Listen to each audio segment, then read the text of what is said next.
Today's lecture is on interpersonal communications. Elements of communication include the communication circle. The source sends the message, and then the receiver gets it and gives response. This is feedback. But noise, internal and external, can affect the circle. Did you ever play telephone when you were a kid? Remember how one thing was said by the first person, and by the time it got to the 10th person, it was very different? We call that the communication circle. So you give a message, your patient hears it, and then you ask them to give you the information back. This is the communication circle. Human behavior and needs. We talk about the developmental stages of the life cycle. The infant works on trust versus mistrust. The toddler works on autonomy versus shame and doubt. The preschooler works on initiative versus guilt. The school-age child works on industry versus inferiority. The adolescent works on ego identity versus role confusion. The young adult on intimacy versus isolation. The middle adult, generativity versus stagnation. And the older adult works on integrity versus despair. See if you can identify what those are in your own life. Maslow's hierarchy of human needs. And this hierarchy system of organizing and ranking the basic needs of survival. They're called deficiency or basic needs, and they include the physiological: air, water, food, sleep, and sex. The state of balanced needs is known as homeostasis. Safety is security and shelter. Love and belonging is acceptance in society. Esteem from self and from others. And self-actualization is about reaching your full potential. And here's his hierarchy of needs that he came up with in 1943. Physiological needs, you see at the bottom, includes the need to satisfy drives for hunger, thirst, and sex. Safety needs is second on the pyramid, and this is to feel safe, secure, and out of danger, as in home. Belonging and love needs are to be accepted and belong by family and friends, and a good pat on the back from your manager. Esteem needs are to achieve and to gain approval and recognition in your professional life. Self-actualization needs mean that you have achieved your unique potential. And these go through different activities in your life. Types of communication include positive verbal communication and promotes patient comfort and well-being. You've done very well on your weight loss, or you've done very well in taking your medications. Good for you.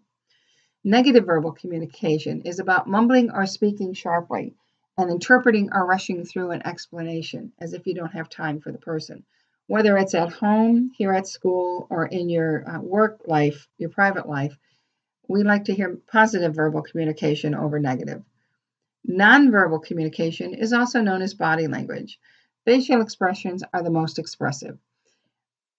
Eye contact, and there may be some cultural differences in eye contact where you're not supposed to look a person in the eye. Posture, we talk about open position and closed position. For those people who have open position, they're sitting in a relaxed way, their legs are maybe slightly crossed, but their arms are down, and they're ready to hear what you have to say. Closed posture is about legs crossed, arms crossed, and kind of a defiant look on the face. They are not ready to hear what you have to say. Touch is another nonverbal communication and is very powerful. And in healthcare, our patients automatically trust us not to hurt them when we take care of them. What about personal space? The area surrounding a person. This is their personal space, and we're going to get into their personal space to take their vital signs and assist them in their visit. So they already have given us nonverbal communication and that they trust us to take care of them because they're here to be taken care of.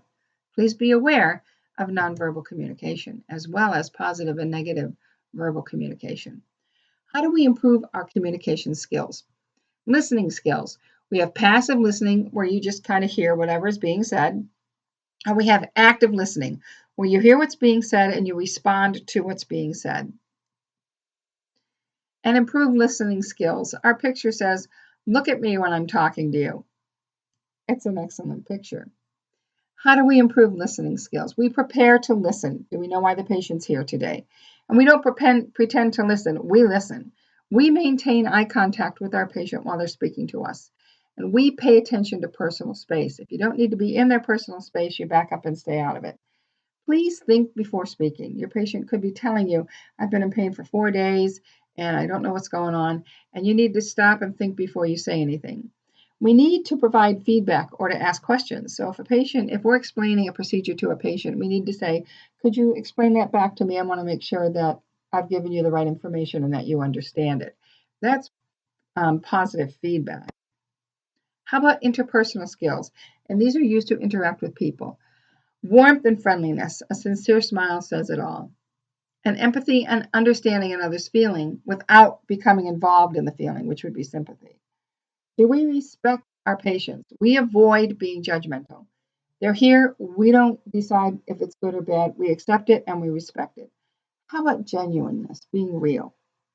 Openness, again, a willingness to listen and accept what's being said, whether it's from communication from your employer or from your patient, and consideration and sensitivity by listening to what's being said. Assertiveness skills. Now, we have aggressiveness and assertiveness. So assertiveness is being able to speak for yourself without being a big bully. Bullies are aggressive or bossy, and those with assertiveness skills are able to be firm and start with I think and I feel, and to say, you know what, this is what's going on. So we stand by our principles by showing respect for others. I think all over Facebook lately it's been, you don't have to agree with other people, but please be kind and listen. And avoid being aggressive or bossy. Assertive behavior demonstrates confidence in knowing what you're talking about. So you state the I statements, I feel, I think, in assertiveness behavior. And this ends our lecture for today.